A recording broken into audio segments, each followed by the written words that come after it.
Oremos. Oh Dios, que has preparado bienes invisibles para los que te aman, infunde en nuestro corazón el amor de tu nombre, para que amándote en todo y sobre todas las cosas, consigamos tus promesas que superan todo deseo. Por nuestro Señor Jesucristo, tu Hijo, que vive y reina contigo en la unidad del Espíritu Santo y es Dios por los siglos de los siglos. Amén. Vamos a escuchar la palabra.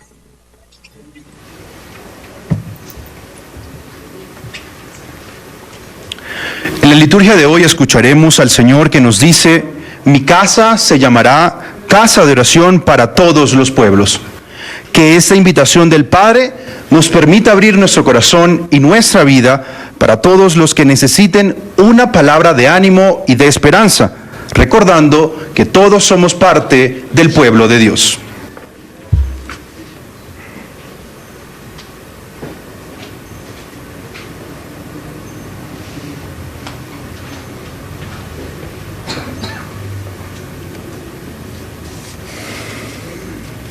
Lectura del libro de Isaías. Esto dice el Señor: respeten el derecho, practiquen la justicia, pues ya está para llegar mi salvación y va a revelarse mi justicia. Yo conduciré hasta mi monte santo para llenarlos de alegría en mi casa de oración, a los extranjeros que se adhieran a mí para servirme por amor y con el deseo de ser mis servidores. Y a todos los que se abstengan de profanar el sábado y se mantengan fieles a mi alianza. Aceptaré con agrado en mi altar sus holocaustos y sus sacrificios, porque mi casa es casa de oración, y así la llamarán todos los pueblos. Palabra de Dios. Te alabamos, Señor.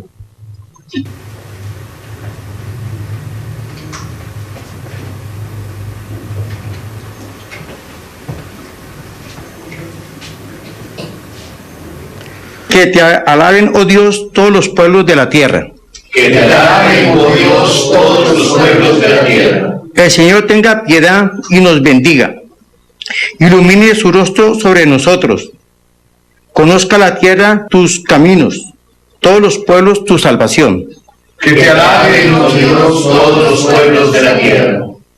Que canten de alegría las naciones, porque riges el mundo con justicia, riges los pueblos con virtud, y gobiernas las naciones de la tierra. Que te alaben, oh Dios, todos los pueblos de la tierra. Oh Dios, que te alaben los pueblos, que todos los pueblos te alaben.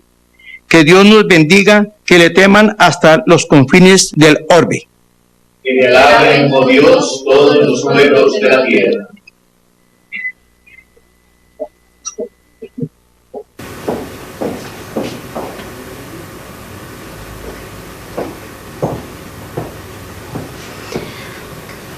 Lectura de la carta del apóstol San Pablo a los romanos. Hermanos, a ustedes que no son israelitas puedo decirles, mientras sea su apóstol, haré honor al ministerio que ejerzo, a ver si despierto los celos de mis hermanos de raza y puedo salvar a alguno de ellos. Por si su exclusión trajo la reconciliación del mundo, cuando Dios los vuelva a admitir. ¿No será eso como la resurrección de los muertos? Pues los dones de Dios son irrevocables, como también su llamamiento. En otro tiempo, ustedes desobedecieron a Dios. Ahora los desobedientes han sido ellos, y ustedes han descubierto la misericordia divina. Así pues, también ellos han desobedecido, pero luego descubrirán la misericordia, como la han descubierto ustedes. Porque si Dios dejó que todos cayéramos en la desobediencia, fue para tener misericordia de todos. Palabra de Dios. Te alabamos, Señor. Que Dios nos dé su gracia y nos bendiga, que haga brillar su paz sobre nosotros, conocerán sus sendas en la tierra, su salvación en todas las naciones. aleluya, Señor, aleluya, aleluya, Señor, aleluya. Oh Señor, que en los pueblos se celebren, que los pueblos te alaben todos juntos, aleluya, Señor, aleluya, aleluya, Señor, aleluya. El Señor esté con vosotros. Y con tu espíritu. Lectura del Santo Evangelio según San Mateo. Gloria a ti, Señor.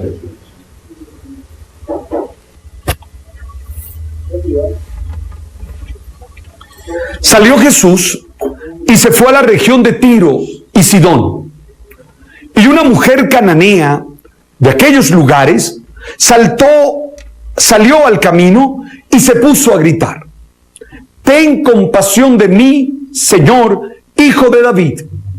Tengo una hija atormentada por el demonio. Pero Jesús nada respondió. Entonces se acercaron los discípulos y empezaron a insistirle: atiéndela, que sigue gritando detrás de nosotros. Pero él respondió: yo he venido para las ovejas perdidas del pueblo de Israel. Ella los alcanzó y se postró delante de él diciendo: Señor, ayúdame. Él le contestó: no está bien quitarles el pan a los hijos y dárselo a los perros. Pero ella replicó: así es, Señor, pero los perros también comen de las migajas que caen de la mesa de sus amos. Entonces él respondió, Jesús le dijo: mujer, qué grande es tu fe, que se cumpla lo que deseas. Y de esa misma manera quedó curada su hija. Palabra del Señor. Gloria a ti, Señor Jesús. Pueden sentarse.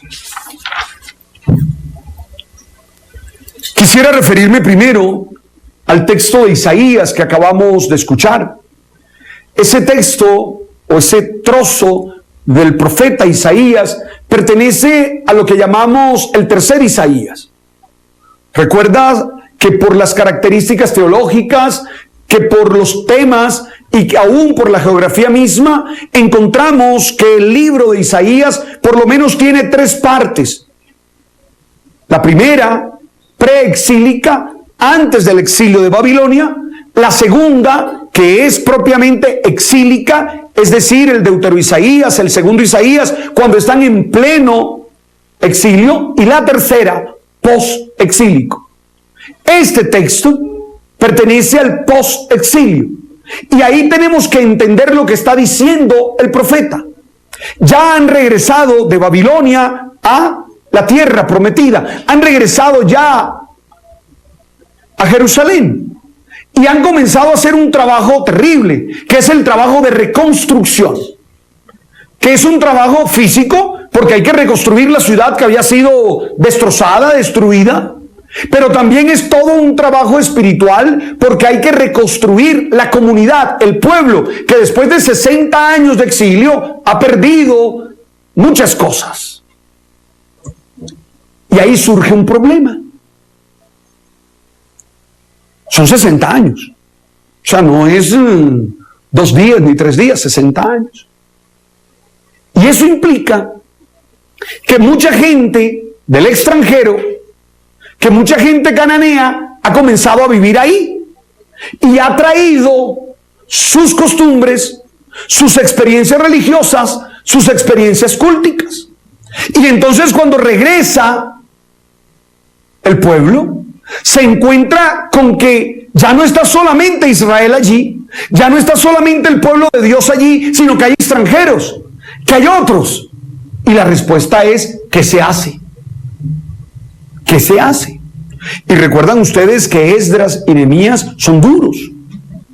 No hay matrimonios mixtos, no se pueden juntar con los extranjeros, no, es decir, una posición muy inflexible, buscando garantizar la pureza de la fe, buscando garantizar que la fe no se vaya a contaminar con esas manifestaciones paganas. Pero nos encontramos con la palabra de hoy de Isaías. que me parece muy incluyente, porque Isaías de alguna manera abre las puertas a esos extranjeros, abre la puerta a esos paganos. De alguna manera lo que encontramos hoy en el texto es que Isaías les está diciendo: si ustedes conocen al Dios de Israel, si ustedes conocen al Dios de Isaac, al Dios de Jacob, al Dios de Abraham, y viven la palabra de Él y viven la ley de Él, ustedes también podrán recibir la gracia, la bendición de Él. Es un paradigma más incluyente el que usa el tercer Isaías. Aún más, entiende el templo como una casa de humanidad. Antes el templo simplemente era el lugar de la presencia de Dios y era el eje de la vida del pueblo. Ahora, si tú lo dices al final, Marcos lo señalaba en el comentario, él lo presenta como una casa de oración para todos. Es decir, de alguna manera él está entendiendo que la fe, que la experiencia con Yahvé es una experiencia de unidad. Que en Yahvé los humanos nos unimos, que en Yahvé los humanos construimos comunidad, sabiendo que lo importante es amarlo a Él y vivir con una vida que lo agrade a Él. Esta palabra para nosotros es emocionante. En pleno siglo XXI esta palabra tiene mucha fuerza. Si te diste cuenta, el último párrafo, la última frase dice: porque mi casa es casa de oración y allí y así la llamarán todos los pueblos. Oiga, nosotros que tenemos la tentación de excluir, nosotros que tenemos la tentación de decir este no, nosotros que tenemos la tentación de decir este tampoco, nosotros que nos creemos a veces con la capacidad de estar expulgando quién sí y quién no, hoy tenemos que entender nuestra fe y nuestra relación con Yahvé como una oportunidad de construir humanidad, como una oportunidad de construir relaciones sólidas, relaciones que realicen sin abdicar de los valores, sino al contrario, propiciando que esos valores puedan ser asumidos en libertad por los otros. Yo creo que es un llamado a la inclusión. Yo creo que es un llamado a juntarnos con otros. Yo creo que es un llamado no a perder la identidad, pero no a creernos jueces de los demás. Y va a ser impactante, porque es que de otra manera no se podía, Brandon. No se podía de otra manera, porque es que hay muchos paganos que se han incorporado a esa tierra. ¿Y qué se hace allí? ¿Otra guerra?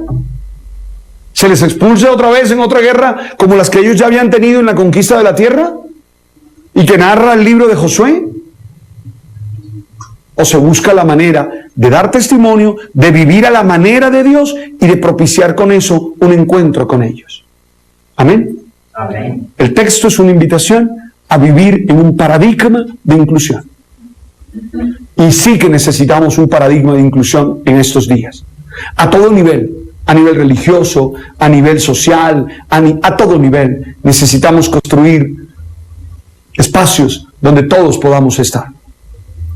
El texto del apóstol Pablo camina por allí también.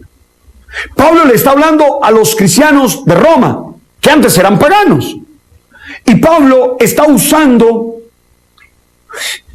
un recurso interesante. Pablo les está diciendo: los que antes eran obedientes, ahora están rebeldes. Y los que antes eran rebeldes, ahora están obedeciendo.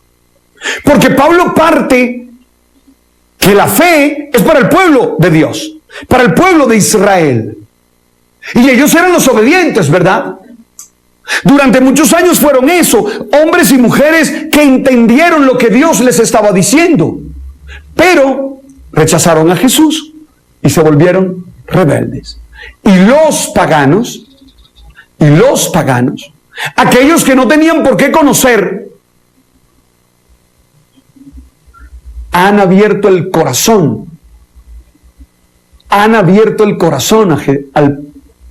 a Jesús el Señor, y de esa manera han transformado su posibilidad. Y yo quisiera que esa fuera una invitación para nosotros. En nuestra fe, el problema no es de castas. En nuestra fe, el problema no es de élites. En nuestra fe, el problema no es de razas. En nuestra fe, el problema es de abrir el corazón y aceptar a Jesús como el Señor de nuestra vida. Y todo aquel que abra el corazón y acepte a Jesús como el Señor de su vida, forma parte de nuestra fe, de la iglesia. De hecho, eso es lo que celebramos en el bautismo. Entonces mi invitación para todos es que hoy, no importando quién seas, no importando cuál es tu cultura, no importando cuál es tu realidad social, hoy tú le abras el corazón a Jesús y vivas para Él. Tú le abras el corazón a Jesús y le digas: Señor, yo soy tuyo, yo te pertenezco, vive y reina en mí. Pero ahora, que quede claro, porque a veces, don Brandon, usted que sabe, don Brandon es un teólogo eminente, eminente también, porque ya casi. Oiga, usted ha oído muchas veces declarar a Jesús como mi Señor. Y a mí me da miedo, porque eso puede quedarse simplemente en una expresión. ¿Qué significa declarar a Jesús como mi Señor? ¿Qué significa eso? No es una acción mágica, porque ahora andamos en la época del decreto en fe. Todo el mundo: yo decreto en fe. A mí me llegan 20, 30 mensajes por Face: decreto en fe. ¿Pero qué significa decretar en fe? Cuidado con el lenguaje que usamos. Oiga, decir que Jesús es mi Señor, declarar a Jesús como mi Señor, decretar a Jesús como mi Señor, es aceptar su propuesta de vida como mía. Es asumir su manera de vivir como mía. Es hacer mía sus apuestas. Es hacer mía sus opciones. Es vivir a la manera de Jesús.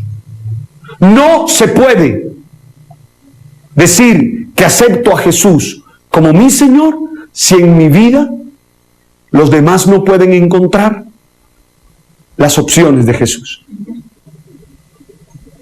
Diciéndolo más simplemente, como para un Twitter, aceptar a Jesús como el Señor es vivir Jesús mente. Aceptar a Jesús como mi Señor es vivir Jesús mente. Amén. Entonces llevamos dos cosas ya. Una, inclusión a partir de esa mirada del tripto Isaías. Dos, no hay barreras, no hay élites, no hay castas. Lo que hay es una propuesta de fe que quien la acepta forma parte de esta comunidad. Y viene el texto de Mateo. A mí me gusta esta versión de Mateo. Marcos también trae una, pero esta de Mateo es hermosa. Lo primero es que Jesús va a Tiro y a Sidón. Ahí hay que decir que Jesús va a Tiro y a Sidón porque es muy probable que algunos israelitas estén viviendo en Tiro y en Sidón. Y como él vino a buscar las ovejas perdidas del pueblo de Dios, pues tiene que irlas a buscar donde están. No es como la estrategia de hoy, que la gente, que nosotros los presbíteros, que nosotros los ministros, que nosotros los pastores esperamos que la gente venga donde nosotros. Él no, él va a buscarla. Y va a buscarla a Tiro y a Sidón. Si usted recuerda bien la geografía bíblica del Nuevo Testamento, usted sabe que Tiro y Sidón son ciudades que están sobre la costa. Al estar sobre la costa, son ciudades de mucho intercambio con otros pueblos. Es normal, ¿verdad? Todos los puertos son así, ¿verdad? Todos los lugares que están cerca del mar son así porque llegan barcos de otras partes. Obvio. Y Tiro y Sidón tienen mala fama. Tienen mala fama. ¿Por qué tienen mala fama? Porque ahí hay un sincretismo, Es decir, se mezcló la fe de ellos con todas esas manifestaciones de fe que iban llegando de otro lugar. Y la gente de Jerusalén, y la gente de Galilea, y la gente del pueblo de Dios miraba estos lugares paganos, los miraba con cierto desprecio. Sin embargo, Jesús va a esos lugares. Porque para Jesús no hay lugares vedados. Y si se trata de encontrar a los hijos de Dios, hay que buscarlos. Esto inmediatamente nos genera una cantidad de discusiones, ¿verdad? Ya me imagino más de uno diciendo, ¿qué está creyendo, padre? ¿Que entonces podemos ir a todos los lugares a buscar a la gente? Sí, a todos los lugares. Yo recuerdo el otro día que me invitaron en una discoteca famosa de Barranquilla, hicieron una noche bohemia, ¿oíste? Y me invitaron a predicar. No voy a decir nombres para no hacer publicidad, ¿verdad? Y me invitaron a predicar. Y yo dije, ¿pero cómo va a ser? No, va a estar un músico amigo suyo. ¿Y usted? Y yo, claro. ¿Y quiénes van a ir? No, todo el mundo que quiera ir. Solo va a ser una noche bohemia de predicación. En una de las discos, bueno, yo dije, claro que sí. No faltó enseguida el que me escribiera. A mí me escriben siempre y me insultan siempre, ¿no? No faltó enseguida el que me escribiera, usted va a ir ahí, a ese lugar del demonio, a ese lugar malo. Yo le dije, señora, yo no voy a ir en un día en el que haya, tú sabes. Lo que yo sé es que si en esos espacios se puede anunciar a Jesús, lo quiero hacer. Ah, ¿y por qué no le armaron problema a Jesús que fue a Sidón y a Tiro? Ah, como no saben nada. Ese es el problema. El problema es que critican, pero no saben. Porque hemos creído que hay lugares sagrados y lugares no sagrados. No, lo que hay es lugares donde hay seres humanos que necesitan a Jesús. Es distinto, ¿no? Lo que hay son lugares que necesitan. Lugares donde hay humanos que necesitan a Jesús. Punto. Punto. Punto. Claro que no voy a abdicar de mis valores. Claro que estoy firme en mis opciones de fe. Pero hay que hacer la propuesta de Jesús en todos los espacios. Y después viene una escena preciosa. En estos días estuvimos conversando de ella. En estos días hasta prediqué de este texto. A mí me parece que el texto tiene como dos posibilidades de lectura. Una, mostrarnos la perseverancia que se debe tener cuando uno necesita algo de Dios. La perseverancia que se debe tener cuando uno necesita algo de Dios. Si hay alguien que es perseverante en la súplica, es esta mujer.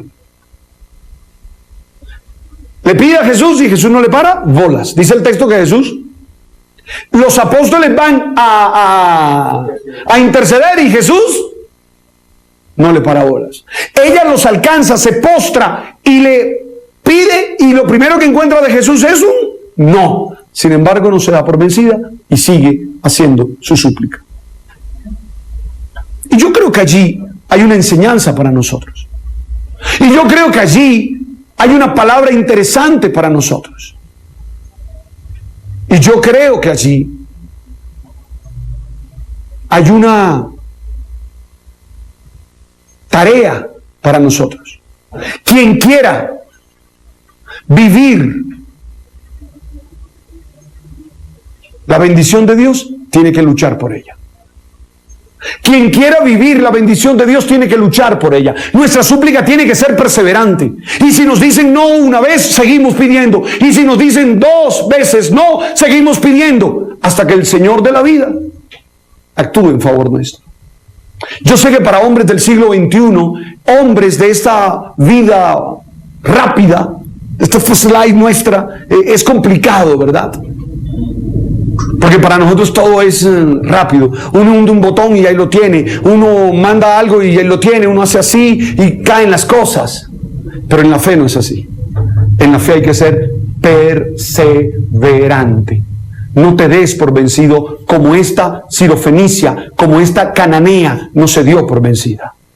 pidió, Jesús no le respondió, los discípulos intercedieron por ella, Jesús les dijo que no, ella fue y se arrodilló ante Jesús, Jesús le dijo que no, y sin embargo ella sigue pidiendo, hasta que consigue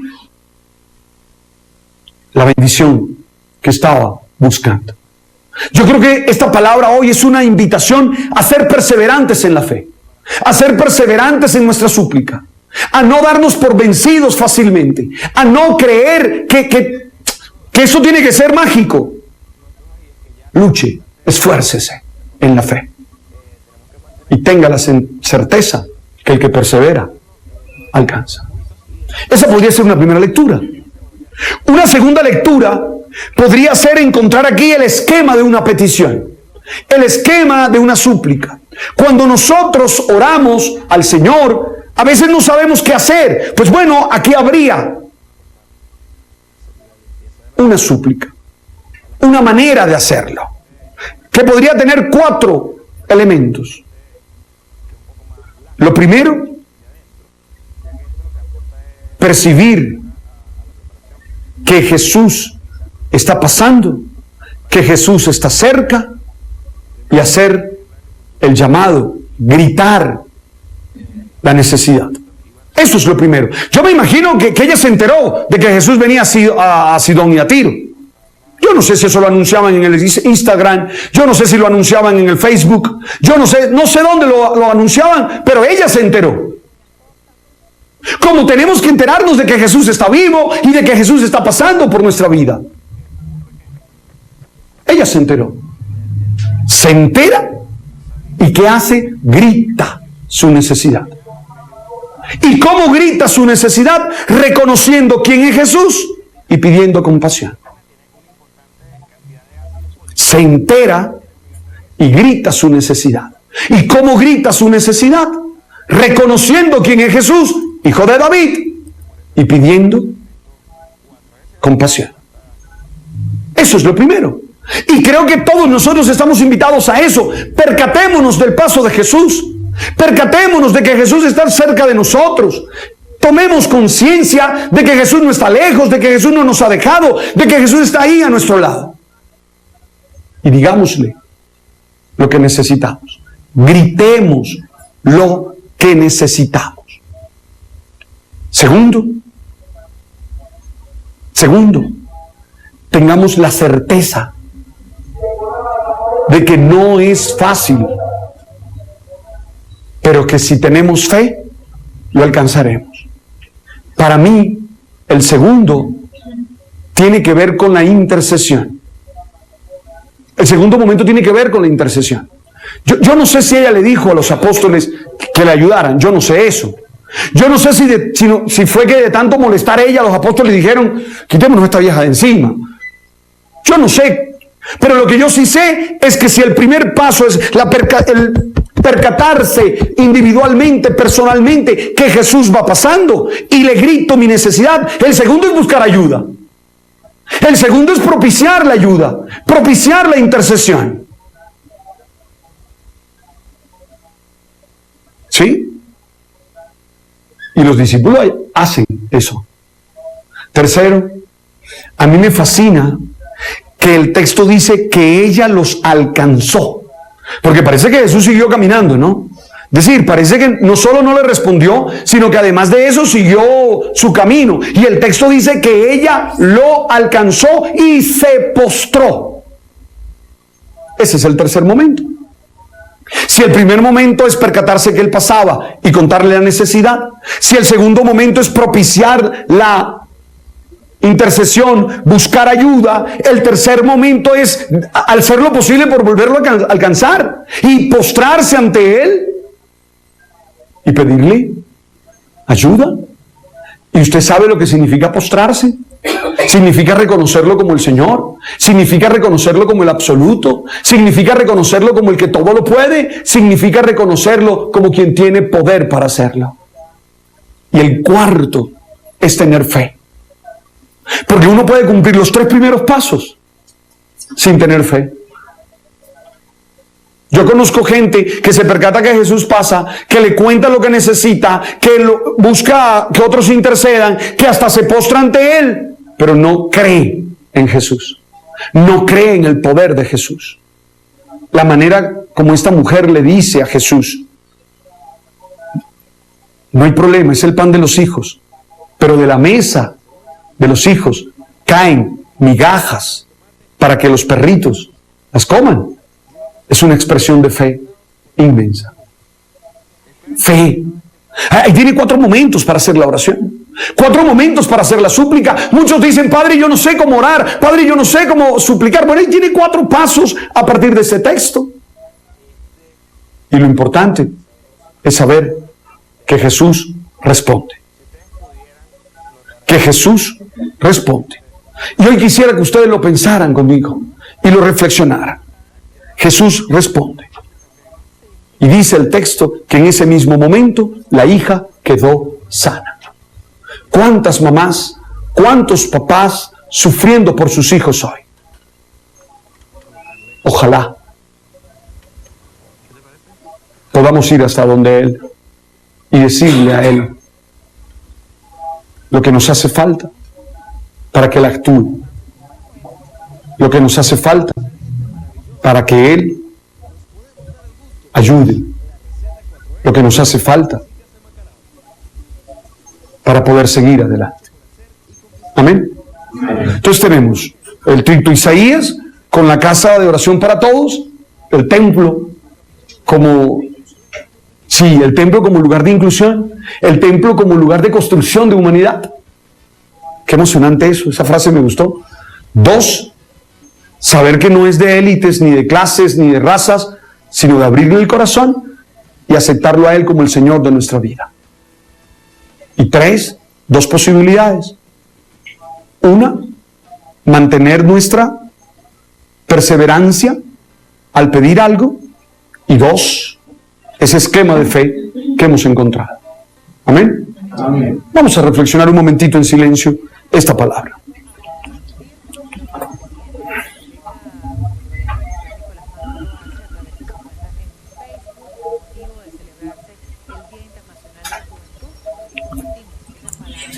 Vamos ahora a ponernos de pie y vamos a confesar nuestra fe. Vamos a decir en qué creemos. Nosotros que somos creyentes, nosotros que tenemos clara nuestra fe. Digan conmigo: creemos en un solo Dios, Padre Todopoderoso, Creador del cielo y de la tierra, de todo lo visible y lo invisible. Creemos en un solo Señor Jesucristo, Hijo único de Dios, nacido del Padre ante todos los siglos, Dios de Dios, luz de luz, Dios verdadero de Dios verdadero, engendrado, no creado, de la misma naturaleza que el Padre, por quien todo fue hecho, y que por nosotros los hombres y por nuestra salvación bajó del cielo, y que por obra del Espíritu Santo se encarnó de María la Virgen y se hizo hombre, y por nuestra causa fue crucificado en tiempos de Poncio Pilato, padeció y fue sepultado, y resucitó al tercer día según las Escrituras, y subió al cielo, y está sentado a la derecha del Padre, y de nuevo vendrá con gloria para juzgar a vivos y muertos, y su reino no tendrá fin. Creemos en el Espíritu Santo, Señor y dador de vida, que procede del Padre y del Hijo, que con el Padre y el Hijo recibe una misma adoración y gloria, y que habló por los profetas. Y en la Iglesia, que es una, santa, católica y apostólica, reconocemos un solo bautismo para el perdón de los pecados. Esperamos la resurrección de los muertos y la vida del mundo futuro. Amén. Vamos ahora a presentar nuestras súplicas. Vamos a orar por los que no están acá. Padre del cielo, te entregamos las necesidades de todos nuestros hermanos, confiando siempre en tu amor, confiando siempre en tu misericordia. Dios de amor, escúchanos. Dios de amor, escúchanos. Vamos a orar por la iglesia toda, por el Papa Francisco, que viene a Colombia pronto. Pidamos por nuestros obispos, por nuestros sacerdotes, por nuestros hermanos, para que Dios nos haga verdaderos testigos de la fe. Dios de amor, escúchanos. Dios de amor, escúchanos. Oremos también por nuestros gobernantes, para que el Señor los haga justos, para que el Señor les dé la capacidad de servir plenamente a su pueblo. Dios de amor, escúchanos. Oremos por los que sufren, por los que pasan hambre, por los que están viviendo momentos difíciles, para que sea el Señor quien los levante y para que sea el Señor quien los bendiga. Dios de amor, escúchanos. Oremos por nuestras familias, para que el Señor los cuide, para que el Señor los proteja. Dios de amor, escúchanos. Si quiere usted orar por alguien en silencio, hágalo.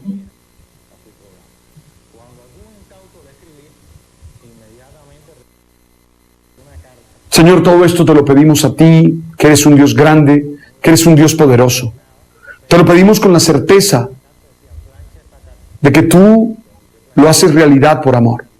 Te lo pedimos en el nombre de Jesús, tu Hijo, que vive y reina por los siglos de los siglos.